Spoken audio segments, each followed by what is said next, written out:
We agreed to meet Kieran. I've got a good understanding of his technical and tactical ability, but I need to see the person. We had a couple of hours, and I remember jumping on the car to go back to Ipswich, and I called Luke Warren, who's my number 2, and Luke said, what do you think? And I went, we've got him.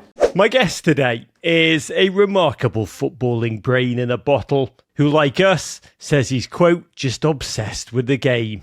Only the difference is he works in it and at it, and after a playing career, he transitioned into executive roles at the club where he retired, the mighty West Bromwich Albion, followed by CEO positions at Watford and Wickham. Then in a left turn no one saw coming, he joined a club that didn't start with the letter W, so he had to bring the wins himself at Oxford United, then Bristol City, and in a decision we will delve into at some length in this show, since 2021, a CEO and now chairman, a Premier League returning old friend, a historic gem of a club, Ipswich Town, who've just experienced dizzying back-to-back promotions, a historically rare feat, and have arrived back where they belong in the Premier League this season, a precipitous climb for one of the most authentic jewels of a club from the agricultural rump of England's East, who returned to the big dance for the first time since 2002. It's an incredible joy to welcome Mr. Mark Ashton. What an introduction. Hi, Rog, how are you? What a life, what a journey. And I want to delve right into it, Mark, because you were once a footballer. You're a goalkeeper for the West Bromwich Albion youth and reserve sides, and you've joked your career went downhill after your debut. A 5-1 loss to Real Madrid, right, in San Francisco. Oh, wow. I didn't expect you to bring that up. Yeah, a long time ago. My playing career was short. I think it probably peaked too early. It was a great debut against probably one of the biggest clubs in the world. But actually, whilst at the time that was really painful for a playing career to come to end so early, it set me off on a very, very different footballing journey, which I'm so very grateful for. Without you, I hear it would have been like 10, 12 won the Real Madrid loss. I hear you played a blinder. I did okay, but still conceded 5. But it's a great story to tell. Yeah, XG was 27 for Real Madrid in that one, listeners. Look, I mean, I've met thousands of players, Mark, and I'll be honest, the skills of negotiation, scouting, recruitment, budgeting, commercial brand building, I think I could count on one hand the number of footballers who are equipped to master all of those. I actually asked Arsenal's Edu the same question recently. How did you get the skills to move from goalkeeper to front office mastermind? I think, look, as you just said, I was a player. From 9 years of age, I was always going to be, in my mind, a professional football player. And when I realised very early on I wasn't going to be, I actually went back to West Bromwich Albion and was youth team coach, goalkeeper coach, first team goalkeeper coach by the time I was 21.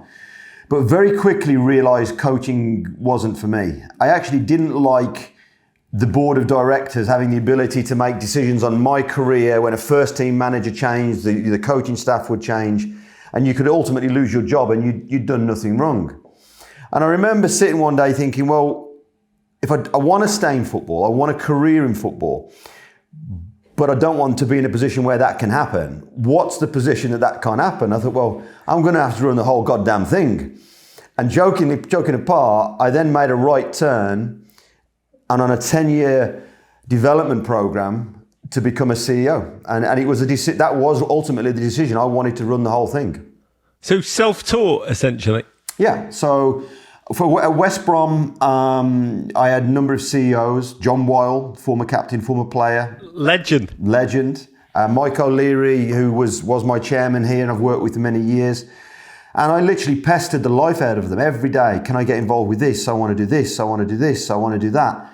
And so everything from ticketing to retail, commercial, building stands, building training grounds, recruitment. I just spent time over a 10-year period working and learning every single department. So when I got to the point when I was 30 years of age, I wanted to put it all together and be a CEO. I love that realization. Where can I not be fired? And then just climbing every mountain to make that vision come true. It's like something out of like UFC reality show where you're mastering the many skills. But take us back to the summer of 2021. You'd spent 5.5 years running Bristol City in the Championship, which is the second tier of English football. You pick up the phone. On the other end, there's a group of investors who are interested in buying Ipswich Town, which, by the way, Ipswich then, a division below the Robins. But Ipswich, listeners, Ipswich is a historic club. They've won the league, then known as the First Division, back in 1962, under Sir Alf Ramsey. Just an iconic, almost like an English Lombardi. The gent who went on to manage England to their only ever World Cup win 4 years later. Ipswich won the 1978 FA Cup, the 1981 UEFA Cup, essentially the Europa League, under iconic English legend, just a giant man, Sir Bobby Robson. That was the Ipswich I grew up with. Ipswich were a stylish flair club. They were one of the founding members of the Premier League. They were last in the top flight, as I mentioned, in 2002. But administration, bankruptcy, essentially, and 22 years in the lower league wilderness followed. So you're on the phone. Ipswich then were mid-table in League One with over $130 million in debt. So I've got to ask you the obvious question. What sold you on the project? It would be remiss of me to say that at that moment in time, I was working for a fantastic owner in Steve Lansdowne at Bristol City. I think one of the last real amazing, true English owners of football clubs, has owned that club for many, many years. And he and the family had been very, very good to me. So whichever club I decided to leave and move on to at some point, it was always going to be difficult. But I think there were two factors in it. I think the first factor was a little bit what you've just said, was the project. And the project was the club. And it was a club that had history, tradition, was struggling, was run down, was in mid-League One. But run correctly, I felt had the ability to thrive in the English Premier League, in the top flight of world football. So that was a key factor. But the overriding factor for me is always the people. And I'd met the Americans a couple of years before, the guys from the US, particularly Brett Johnson, Burke Eberkay, Mark Steed from PSPRS, and then latterly Ed Schwartz from ORG. And they were looking to invest in a UK club. And they'd stayed close to me all the way through. And I'd always said to them, well, look, if you get to the point where you're going to do it, pick the phone up, and then there's a decision to make. And remember, at this point, we're on the back end of COVID. We're coming out of COVID, so the world's a very difficult and different place. And the overriding tick for me here was I have a very specific model of operation on how I want to run and how I want to build football clubs. And the agreement that I reached with these amazing investors was they would agree and sign off a plan that I would write. They would challenge the plan. But once the plan was agreed, they would leave management unencumbered to deliver that plan. As in, don't get involved in the selection of the manager. You're not at the training ground. You're not in the dressing rooms. You don't know the players and not recruiting the players. You leave a management team to run it. But they hold us to the plan. And that was the biggest tick for me. That was the bit that really enthused me. Could this plan that I'd built over 30 years in the industry, could I apply it unencumbered? So if it failed or it succeeded, it's on me. But I was going to be empowered to really deliver it and deliver it with energy and passion. And they've been incredible. Every single day from that June 21st, June 21 date, they have driven me to deliver the plan, not held me back, not got in my way, not slowed me down. And I think they have been key to giving me the energy to build and rebuild this amazing football club. So you talk about this, and we should say the new majority owners are this American investment firm, or the biggest stakeholders based in Ohio, a group called ORG. They manage pension funds. They paid $50 million to buy the club. They wiped away the vast debts that had accrued under the previous owners. A fan asked on Twitter whether the new owners had enough cash on hand. One of the owners said, yeah, we got a fund that's worth $13 billion. We have $700 million cash on hand. Quote, so yeah, I love this. So you're operating Ipswich, the group who came in, I think the name Game Changer 20, came in to run the club. And I'm fascinated, you say you had a good plan. And essentially Ipswich had, listening to you, good bones is how you kind of describe what made you choose them, as well as the finances of the owners. Can you just give us the headlines of this good plan, which you had been brewing, sharpening, working on for 30 years of your kind of self-taught journey through football? It's based on building a house of stone, not a house of cards. And it's based on building all key elements of the football club and breaking it down into its core components. But a model in which the four components link, and a model where there is no big dogs in the football club, including myself. The whole is greater than the sum of its parts, so everyone works as a team. If I'm the brightest person in the room, we're in a world of trouble.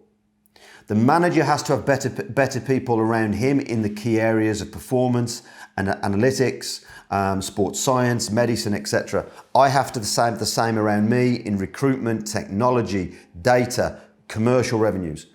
And it's that model where we bring everything together into one key plan and we drive it together that I think gives us a differentiator. The key pillar is the football pillar.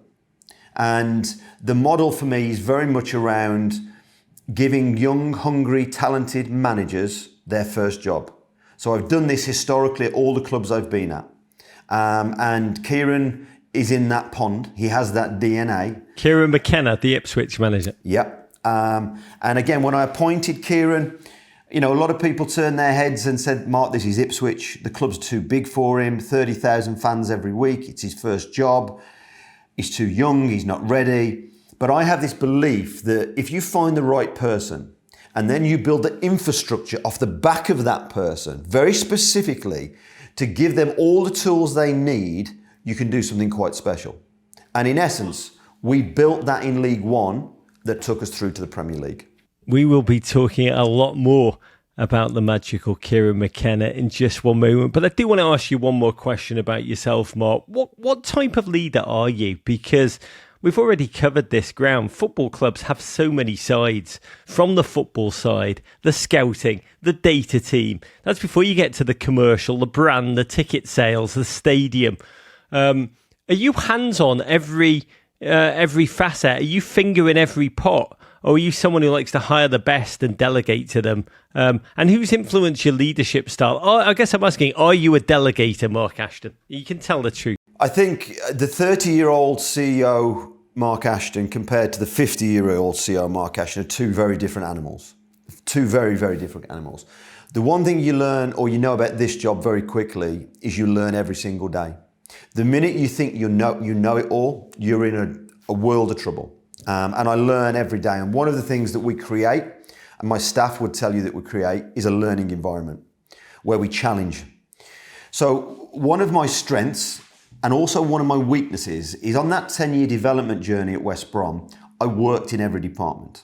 So I've worked on the phones in ticketing, I've worked on sales in commercial, I've designed the kits, I've built training ground, I've built stadium, which gives me a great in-depth knowledge to ask the right questions. Ultimately, I don't run the business. I manage the people that run the business. But because I've worked in the departments, you can't pull the wool over my eyes. So the guys in the team will tell you I'm difficult to work for. Why?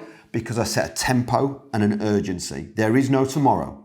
We deliver today. We don't live in a world of if, but, and maybe and grey. I like to live in a world of black and white. We make a decision, we move. If we get the decision wrong, okay, we change it and we go a different direction, but we move and we move quickly. I think too many sporting organisations ponder. That's never been me. And I think in the last 3 years, you've seen revenues go from probably 13 million to 150 million. You've seen retail sales go from 10,000 shirts to 100,000 shirts.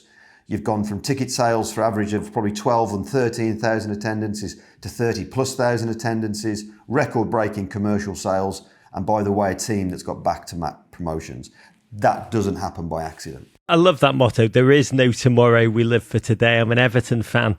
where we say, there is no tomorrow, we live for yesterday. So I long to have your worldview on everything. But it wasn't always like this. We're going to make this clear. It has been a journey, a remarkable odyssey, really, because at the time of that takeover, I think Ipswich were 8th in League One. So really, what was the dream for the club in that moment? You had your plan, your paper. Imagine you're waving it around the Ipswich boardroom. What was the goal? Did the owners set the mission? Or were they ultimately fitting into what you deemed to be Ipswich's place in the football ecosystem? Or did they let you kick the tyres, assess and set that goal yourself?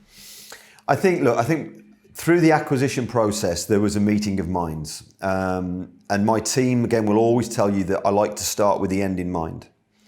If you're going to acquire a club like Ipswich, with the history, tradition, the size, the fan base, the opportunity, the destination has to be Premier League. And the destination has to not only survive in the Premier League, but to thrive in the Premier League. So that was the unified goal from day one. But where we're different, where I think I'm different is, there's a plan. There is a written plan behind each area, what the revenues need to be, what the attendances need to be, what the shirt sales need to be, the tickets, the player trading, the academy, and that all fits into the model. Now, the model will adapt, but the board will tell you, Mark will not change from the model. If you want to change the model, change Mark, because I am so passionate about how we work, what we do, and moving it with this pace and urgency, and having absolute alignment from top to bottom. Because I promise you, if there is a lack of alignment at the top of any sporting organisation, particularly in football, this industry will rip you apart, because you will lose games on the way through. You sit in front of the fans twice a week. They will tell you, you've got to have absolute rock solid alignment. So we've had that on the way through, knowing that the end goal was thrive in the Premier League. But what we did then was put the building blocks in place in League One that we believed could take us all the way through. Each new American president who arrives in a White House, they always talk about their first 100 days as that crucial time to pass the most important legislation. You join August 2021. What items are on the agenda for your first 100 days to set that tempo, to set that tone, the foundational building blocks? What are you prioritising for Ipswich Town in that moment? Well, 100 days would have been nice, because from the day I started, I had 67 days, and in 67 days, the league starts. So this is where football is different to business. In business, you can create the timescales. In football, we kick off on Saturday, 12th of August, whenever it's going to be, 3 p.m. at Portman Road, you start. So you're bookended. And I'd like to say to you, when you read these business books that you go in for your first 100 days, you observe, you think, you make your notes, you write your plan. The reality is, coming into a club on the back of COVID, not knowing whether we're going to have fans in at the start of the season, so budgeting is very difficult. Having moved to a new club that was run down, tired, etc., you're firefighting from day one. And you have to jump in, you have to get your hands really dirty. And what I found was an amazing club that was broken into a million pieces. And I think the most difficult thing I struggled with was culturally, the people were broken. They'd worked under a difficult regime for a number of years, which hadn't had in recent years any real investment, both on and off the pitch. And I think what summed it up, I have a picture on my phone. There was a very small kitchen just outside of my office. And day one, when I walked in, the dishes and the cups and the pans were piled high, hadn't been washed for weeks. It was disgusting. So what does Mark do? I roll my sleeves up and I start scrubbing. I take a picture beforehand, I take a picture afterhand, I send it to all staff, and then I start and say, right, culture starts here. Culture starts at the top. If I can't trust you to do the small tasks right, I can't trust you to do the big tasks. If I can't trust you to clean a cup after you've used it, I cannot trust my manager to make the right decisions or my defenders to make the right decisions on the pitch on Saturday. We all have to do the small things right. And that was the start of me changing the culture and building a very, very different culture at this club. It's the broken windows theory of the tipping point, essentially. It's the small things. Mark Ashton, you were not changing things with data and commercial. You decided to put that sign on the refrigerator in the dining room saying, food not labelled will be thrown out after a week. And that's how you get back-to-back promotions. And you have to live by that every day. Because if I walk into the club and I see litter and I don't pick it up, everyone has an excuse not to do it. If I walk into the club and don't say good morning to the gate man, the cleaner, treat the cleaner as I treat the owner, we're in a world of trouble. And whether that's at the stadium or the training ground, the players have the same briefing when they join. We treat people with humility and respect. That comes free and it's a given. If we say we're going to have a meeting at 9 o'clock, the meeting starts at 9 o'clock. We talk about integrity at the football club. It's one of our key values. But what does integrity mean? It simply means doing the right thing when no one else is looking. Pochettino at Tottenham Hotspur had that same philosophy. He wanted every player to say and shake hands with every employee the first time they saw them on that day, and the whole of the Spurs training ground was just popping off with high fives as they high-fived each other. And also, the security guy at the front desk, the cafeteria workers and everybody, and it built that true collective feeling. But you've also talked about how you want the club to have, quote, a hunter mentality. And less than half a year into your role, you were looking for a new manager, I guess a master hunter. The process eventually led December 2021. We've talked about him already, but we can't talk about him enough because I am fascinated. Kieran McKenna, he was then 35 years old, a wunderkind. His first ever managerial appointment, former Tottenham, Manchester United assistant under Jose Mourinho, Ole Gunnar Solskjaer and Ralf Rangnick. His own professional playing career being cut short at 22 by a hip injury. Who introduced you? Take us into your first meeting. You've said your first conversation, you didn't even bother talking about football, but you wanted to find out what kind of man he was. Take us into that conversation. Where was it? Who was in it? What did you really chat about? I think, look, this process had started 2 years earlier because what I do is I track up-and-coming managers and coaches. I genuinely believe passionately there is a very talented group similar to Kieran who, if given their chance with the right support, and that's the bit that people don't see, is the mechanisms that we put behind young coaches and managers, the infrastructure that we put behind them to let them be the very best versions of themselves.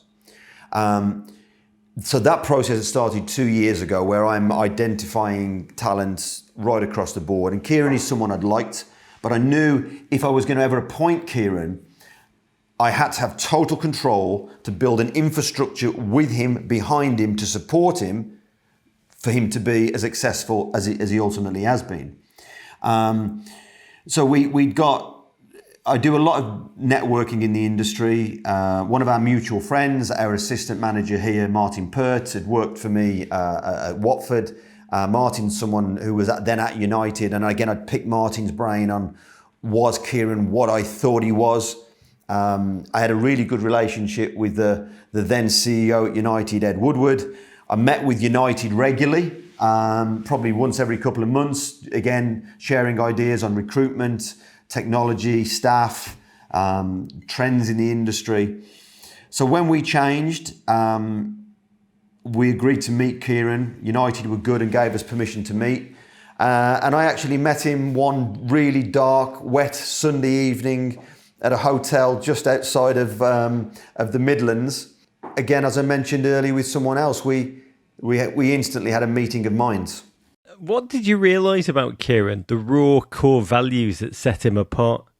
I think by the time I've met Kieran, because I've been looking at him for 2 years, I've got a good understanding of his technical and tactical ability, but I need to see the person. I need to see the whites of their eyes. You need to feel their breath. You need to really feel and look deep into their souls at who they are and whether you believe they can do this. And instantly there was a meeting, the communication levels met, eyes met, fixated on what I wanted to do, what he wanted to deliver. But in the middle was how we both wanted to do it. And that was the magic piece. The magic piece was the values. Did his values match mine? Did his work ethic match mine? Did the trust, could he communicate? Could he educate people? Could he take people with them? Could he help me lead an organisation that had had 2 former England managers in Robson and Ramsey at its helm? Could he bear that weight was my biggest question. We had a couple of hours, and I remember jumping on the car to go back to Ipswich 2 or 3 hours away, and I called Luke Warren, who's my number 2, and Luke said, what do you think? And I went, we've got him. He's our man. And Luke said, well, you've only had 2 hours with him. I went, no, trust me, we got him. And Luke was like, well, you're gonna have to, you've got to justify it to me. I need to understand, what's he like, But I came back and I just said to my leadership team, you're going to trust me. I've got the man. The biggest challenge is, can we get him out of United? And the story started. So when you made this coaching change, again, I need to remind listeners, Ipswich were then 12th in League One.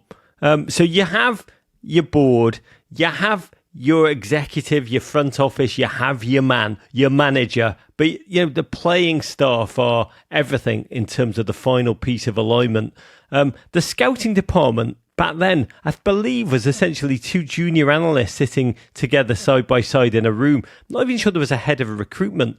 No scouting network, very little process in place. All of this had to be built from the ground up. How do you go out putting these systems into place while you need them in that moment? What were your first hires, your guiding principle, propelling your recruitment philosophy? It was deeper than recruitment. There was no performance team. There was no analysis. There was an old-fashioned medical team.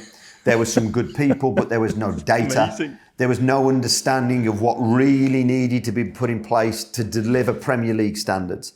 And our whole model, again, was predicated on putting Premier League people, Premier League standards into League One and maintaining those standards right the way through.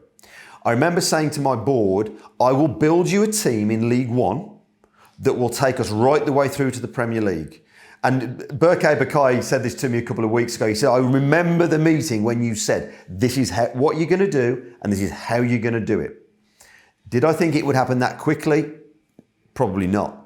But we put it's people. In football, we're not a widget factory. We don't make widgets. We're all about people. So you've got to get the best people. And I brought in Andy Rolls as Director of Performance, who'd worked with me at Watford and Bristol, former Chelsea and Arsenal. We brought in staff, whether it was from Tottenham, whether it was other staff from Arsenal. We brought in top people into performance, data, recruitment, right across the board. And we started to build it. But the difference is, and this is why I think our model has worked for us, you have to build everything off the back of McKenna. So you understand Kieran's DNA.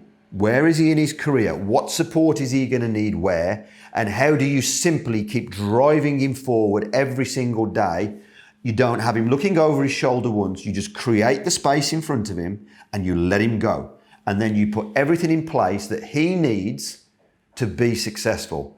And he is an ultra talented, an ultra hardworking, an ultra professional who I believe will go top. I want that to be with Ipswich, but I believe he is that good. And that was shown in the summer when some of the top clubs in the world wanted his services. Well, by the way, what is so bloody good about him? Just if you were to give a burst, you talk about his DNA, which you knew, but what is, when you look at him, you know him well. We know him on the sideline. We know him from like maybe 5 or 6 cutaway shots per 90 minutes of a Premier League weekend. But if you were to describe the special sauce that makes Kieran McKenna so bloody, in your words, top, what would it be? I think the funnest, we were at dinner yesterday and we were debriefing from a number of things and planning the next 2 or 3 weeks ahead. And we both admit openly to each other, we're obsessed. We are obsessed. This is not a job for us. It's a way of life. And he's very principled in the way he wants to play the game. He wants to improve players every single day. He looks at things in a very modern way. He understands data. Because I think he's of a certain age, he has a good connection with young players. He's extremely football bright. So technically and tactically, he's incredible the way he sees the game. And he has an ability to take what he sees and what he wants to do and communicate it into a group of players. And I'll be honest with you, when he came, one of the things he talked about was the time that he wanted the players on the training pitch. And I was worried a little bit. I thought, can the players, because there's no days off here, this is tough. Can they do physically what he wants them to do? I thought players might break, but no. The players love it. They've really developed this learning environment. And I genuinely believe, we're just at the end of the beginning. This is just the start of the next phase. And together, and the key is togetherness, I think we can make this football club super great again. I love that mantra at the end of the beginning. So let's dive into this beginning phase. McKenna's full season, 2022-23. You begin to charge up the table. 11th the season before to 2nd in League One. You earn automatic promotion. 98 points, 101 goals, playing suddenly just an audacious front foot buccaneering football, the kind Ipswich used to play when I was a kid. When they had a pair of Dutch players who arrived as if they were demigods. We'd never seen Arnold Muir and Franz Tyson in England. We just hadn't seen footballers be able to play with the ball. And I imagine watching this Ipswich in that style, the echoes of that must have been utterly majestic. But take me back to that moment, summer of 2023. Like the A-team, you love it when a plan comes together, Mark. This team surging. You got your bright young manager. You're back into the Championship. Do you look around and think, we've made it? Or are you just like, more peaks yet to climb? More every single day. And I think the base that we set was interesting because when Kieran came in, we're in League One. The pitch at Portman Road at that point is terrible. We are playing away at clubs that don't have wonderful facilities, Morecambe, Accrington, places like this. The pitches are not wonderful. Kieran wanted to play a brand of football which was very possession orientated. So we play out from the back. It's not your traditional way of getting out of League One. We had to educate and bring the fans with us on that journey. So I remember we had a series of dinners in that first few weeks with the former Players Association, with the local media, the local podcasters, etc. And we explained our plan. And we said to them, look, this is going to get difficult at times because, we're not stuck in 1980s football anymore. We're not going to smash it and go back to front. We are going to build a team that goes from League One to the Premier League, and we are going to need everybody to understand what we're trying to do, why we're doing it, and we can't have anxiety in the stadium. We need the fans and everyone to get on side and be with the team. We're going to make mistakes, but let's build this as one. And those early dinners were really important because I had to, look, you've talked about the history and tradition of this club, but unfortunately, you can't survive on history and tradition. I sat the former players down and said, look, we will love and cherish and honour everything that you've done for this football club. We'll support you, but it's about now. There were no images of the current modern day players. It was all of the players who'd won things 20 years ago. You can't live on it. So you have to have a balance between loving and cherishing the past, but it is about now. And we are going to make our current players feel $1 million. We're going to get behind them. We're going to encourage them. We're going to support them, as the board have done with me. And together as one, if we're as one, we can turn this oil tanker quicker and we'll move forward. And in fairness, that's what we did. It's amazing. I bred my children on stories of Dixie Dean, Everton's legendary striker who left the club in 1937. You're making me think about the way I think about football. God knows what you did for your players, your club, the employees. But it's 2023-24. Last season, you're in the Championship. One of the hardest, most physically competitive leagues to play in, never mind to get out of. You had a squad largely put together in the third tier, a mid-table Championship budget, roughly a fourth the size of the major clubs favoured to be gunning for promotion. But your momentum never faltered. Again, you smited all comers, 96 points, 92 goals scored, 26,000 average attendance. By the way, many teams would have tried to just consolidate for a season in the Championship, but you've never been shy of making grand predictions, Mark Ashton. At one point you said, when this rocket ship leaves the launch pad, it won't be stopped, which I love. But at what point in your honest heart, in your private thoughts, did you really think, yep, back-to-back promotion coming? I'm going to step you back a second because you said a word and I can understand why you would say it, but there's a word that you've just said Kieran and I really didn't like, and that was momentum. And we didn't like momentum because every time we played against another team, they would say, oh, they've just got momentum. Well, momentum doesn't get up and is in the office at 5 a.m. in the morning. Momentum doesn't do this. You've got to be, it's relentless. Absolute, brutal, relentless. We will not let rest on our laurels. So momentum made it sound easy. No, momentum doesn't make us score this type of goal. Discipline, process, dedication, obsession were the key words for us. But to answer your question, when we played Coventry away, second from last game, and I'm finding this difficult to almost talk to you about. It was the most difficult game I've ever sat through. The emotion, the pressure, I felt the weight of a club, a county, a fan base on my shoulders. I really struggled in that game. The chief executive, Trevor Birch of the Football League, was sat next to me and came across at one point and said, are you okay? He said, I've never seen you like this. And I really struggled emotionally with it. And even as I'm talking to you now, I find it hard to talk about. The team found a way to win that game. And at the end of that game, I knew they'd got it. I knew we'd got to play Huddersfield. I knew we'd got to get a point. But I just knew they got it. I just knew that the boys had it, and the rest was history. Sorry, that really was a very difficult night, and a night that I will never forget. Had you right, scoring an equaliser against that will do that to a man. But I think was it Cameron Burgess who got the winner late on and sent you. Oh God. My head fell off. I must admit. What was it? Relief, joy, disbelief? No, it's always relief. I don't enjoy the games. I'll be honest with you. In what other business is the chairman, the CEO, at the most crucial point of that business, able to do nothing? I control nothing. At that point, my work's done. But I feel the weight, I feel the pressure. Even when we win, it's relief rather than happiness and excitement. And that's part, I think, of the obsession.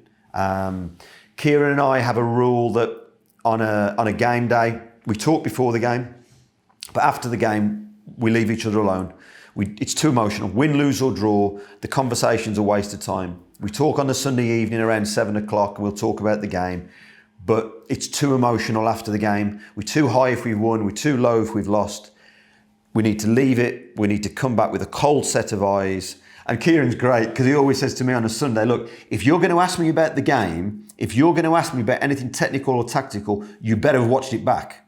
Don't come and ask me questions because what you see with your first set of eyes, or wait before you've looked at the data, isn't necessarily true. So he said, you better have done your homework on Sunday morning before we talk.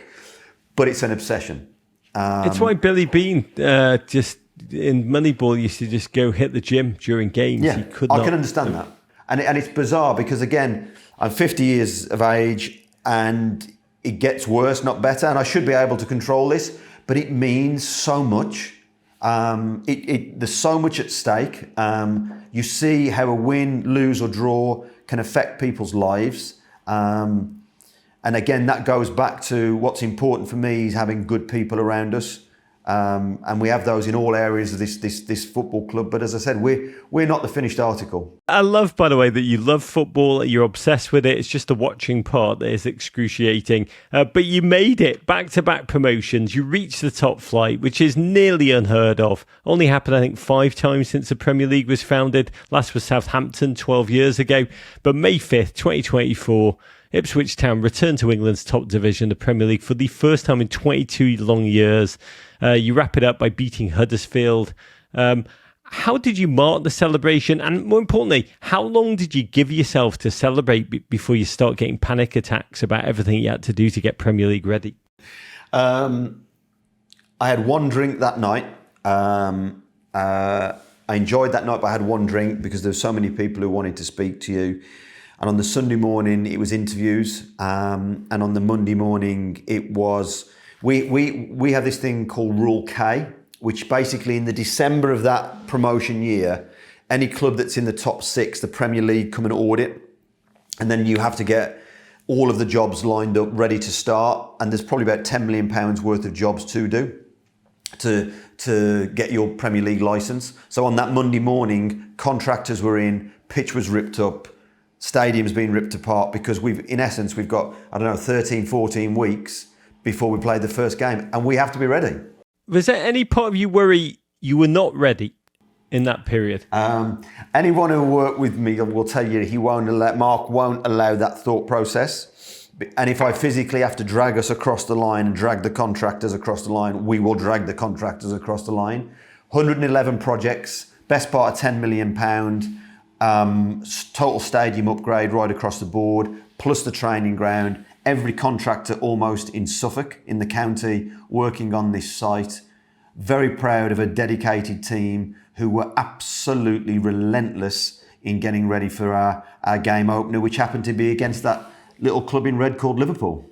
God bless that the opening exchanges there were with delirious, and I am dreading October the 19th when you play Everton Football Club. But what gives you the most pause as chairman? What are the pressure points that keep you up at night trying to solve? I guess I'm asking, do you sleep well, Mark Ashton? No. I wear the Aura ring so they monitor my sleep. If you saw the data, it's horrific. I'm not a good sleeper. Do you dream football dreams? Yeah, I do at times, and it's bizarre. I end up dreaming my playing days. I'm back playing because in my head my body laughs at me, but my head tells me I can still do it, which is ridiculous. Look, you live this job. I worry about everything. I have 30,000 people on a Saturday that we need to get in and out safely. I have to make sure the fans are connected, the ownership is communicated with and working in the right way. We have to keep sure making the money flows, the Premier League rules are hit. And I think most of all, I worry about my people, because I set one hell of a standard. I set one hell of a pace. But I think it's that pace, that standard, that sets us apart. I was speaking with Rob McElhenney, one of the Wrexham owners, and he likened their journey. They've had back-to-back promotions to being like Tom Hanks in Big, that you're growing up lightning fast, but the architecture of the club is still small, the stadium, the commercial footprint, so many growing pains. And with promotions coming so quickly for you, you're almost scrambling to catch up on the commercial side, the marketing side, the stadium, the box office. I imagine it's a lovely problem to have. But how do you ensure you're laying the base to take advantage of that Premier League status and grow the club for years and decades to come? Is that a tension? It's a great point, and it's probably the biggest challenge that we had. Look, when we bought the football club, the plan that I wrote for the club showed us hitting a growth curve, something like this. The reality is we've hit a growth curve like that. When you have a growth curve that's sensible and sustainable, as you grow, you backfill with infrastructure. Facilities, training ground, players, staff, you go, you build. When you grow at such a high curve rate, it's impossible to backfill infrastructure. And that's been a real challenge from both League One to the Championship to the Premier League. And remember, a club that's had no infrastructure investment for over 20 years. The only way you can do it is good people, like-minded people who are obsessed and are going to give their life to the cause, because that's simply what it's going to take. But that's probably one of our biggest challenges. Success does breed new challenges. I guess that's what you're grappling with. Your manager, McKenna, you've said he's top. It did seem like nearly every big club with a managerial opening, and one without a managerial opening, wanted to hire him this summer. Chelsea, United, Brighton and Hove Albion. In the end, after what must have been an agonising period, he elected to stay at Ipswich, signed a new 4-year contract. How did you convince him this was the best place for him to spend the next phase of his journey? I'm not sure I did convince him. I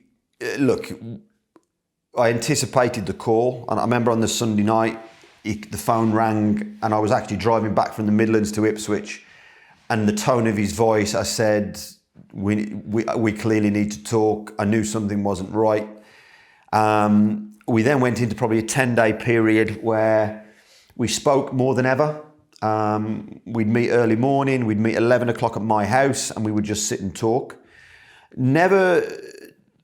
I didn't think my job was to try and persuade Kieran McKenna to stay at Ipswich. My job, I said to Kieran, what I'm simply going to do, Kieran, I'm going to step you through this. I'm going to show you the pros of Ipswich, where we are, why I think we are a great fit for you now, and why I think the others are not.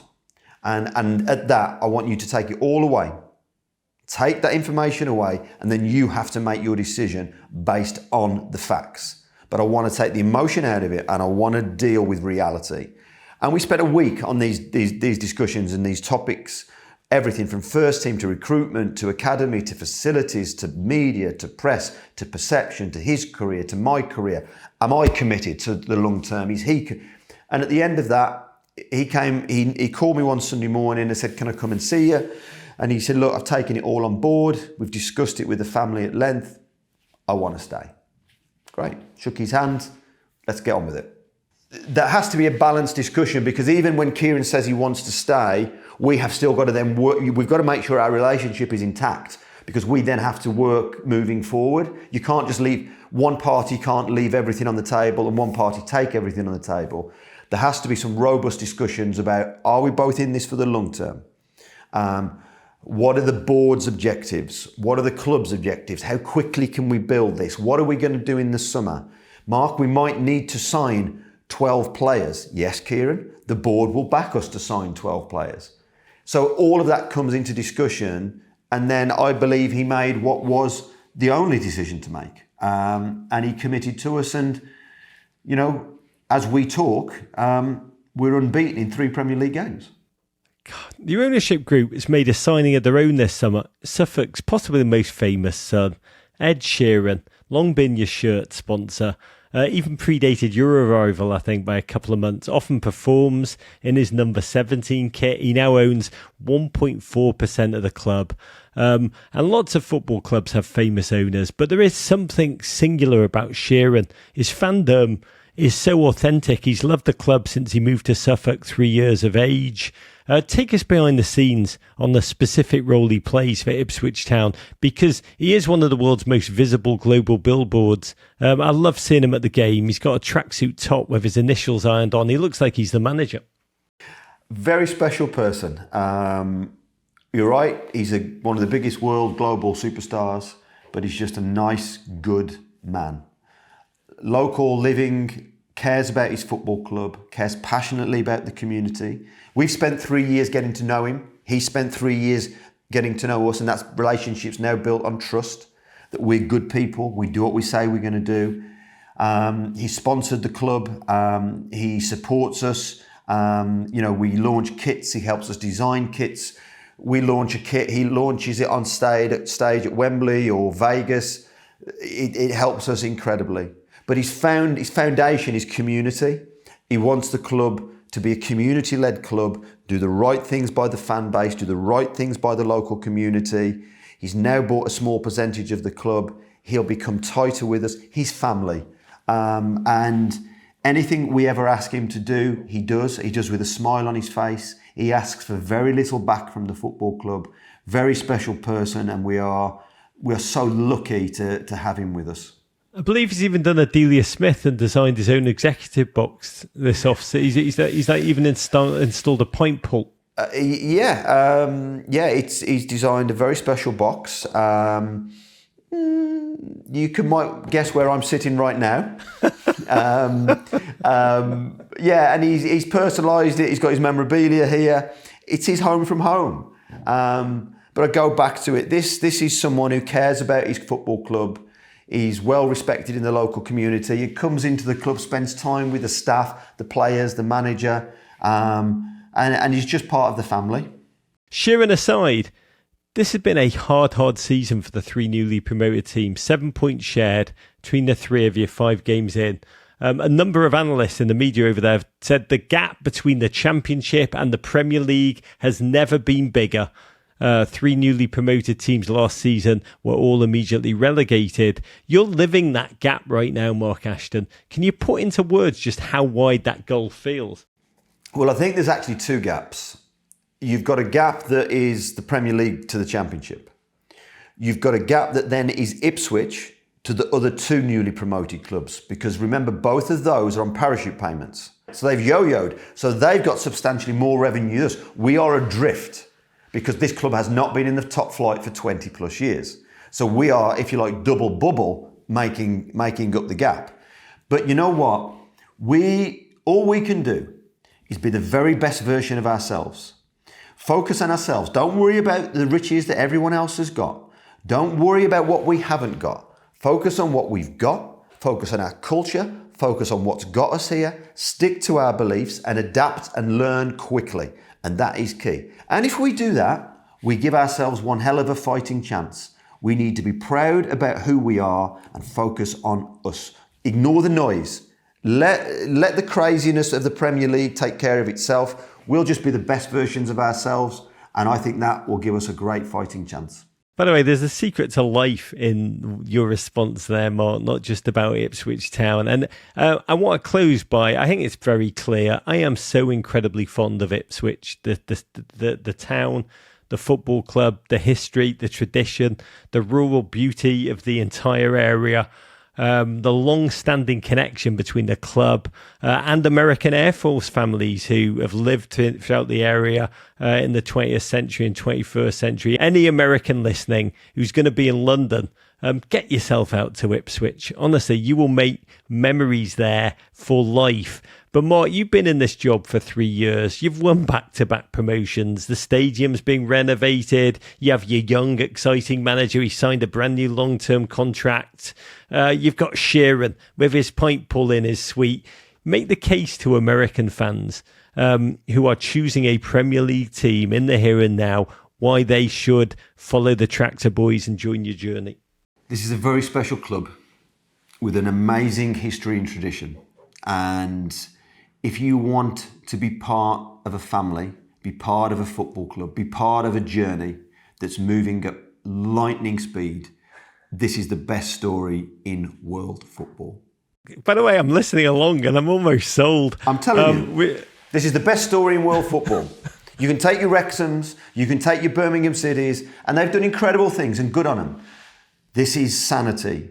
This is a house of stone with real professional people who are relentlessly obsessed with rebuilding this amazing football club. God bless you, Mark Ashton. You've essentially built the inverse Everton. I just say to you, to your football club, to your vertigo-inducing rise, long may it continue. Thanks for being with us. Thanks for having me. It's an absolute pleasure. Courage.